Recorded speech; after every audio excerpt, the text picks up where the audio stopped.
Assalamualaikum warahmatullahi wabarakatuh. Kembali lagi dengan saya. Kali ini saya akan menjelaskan tentang cabang-cabang ilmu hadis. Cabang-cabang ilmu hadis ada ilmu rijal al-hadis, ilmu al-jar wa al-ta'dil, ilmu gharib ul-hadis, ilmu asbab wurud al-hadis, ilmu nasih dan mansuh hadis, ilmu muhalif al-hadis, ilmu ilal al-hadis. Ilmu rijal al-hadis yaitu ilmu yang membahas para perawi hadis, baik dari sahabat, dari tabi'in, maupun dari angkatan-angkatan sesudahnya.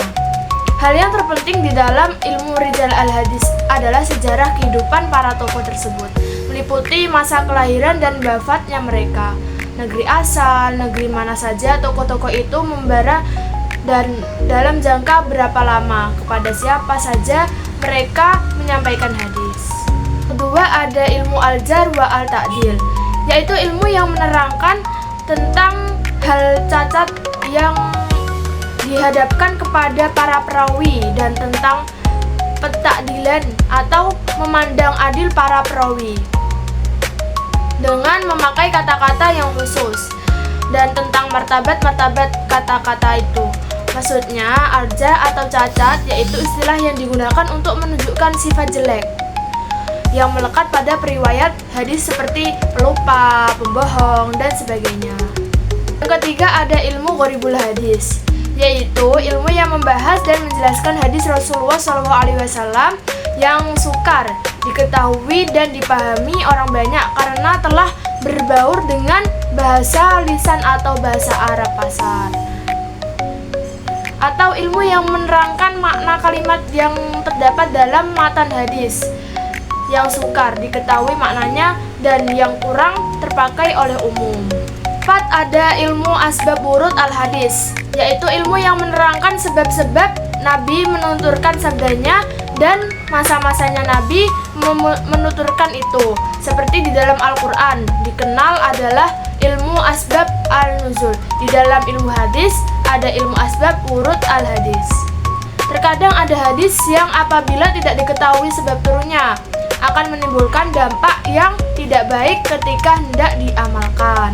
Yang kelima ada ilmu nasih dan mansuh hadis, yaitu ilmu yang membahas hadis-hadis yang bertentangan dan tidak mungkin diambil jalan tengah. Hukum hadis yang satu menghapus atau menansih hukum hadis yang lain mansuh. Yang datang dahulu disebut mansuh dan yang muncul belakangan dinamakan nasih. Nasih inilah yang berlaku selanjutnya. Keenam ada ilmu muhalif al-hadis, yaitu ilmu yang membahas hadis-hadis secara lahiriah bertentangan, namun ada kemungkinan dapat diterima dengan syarat, mungkin dengan cara membatasi kemutlakan atau keumumannya dan lainnya, yang bisa disebut sebagai ilmu talfiq al-hadis. Dan yang ketujuh ada ilmu ilal hadis, yaitu ilmu yang membahas tentang sebab-sebab tersembunyi yang dapat merusak keabsahan suatu hadis. Misalnya mutasil hadis yang mengkotil, memarfu'kan hadis mauquf, memasukkan suatu hadis ke hadis yang lain, dan sebagainya.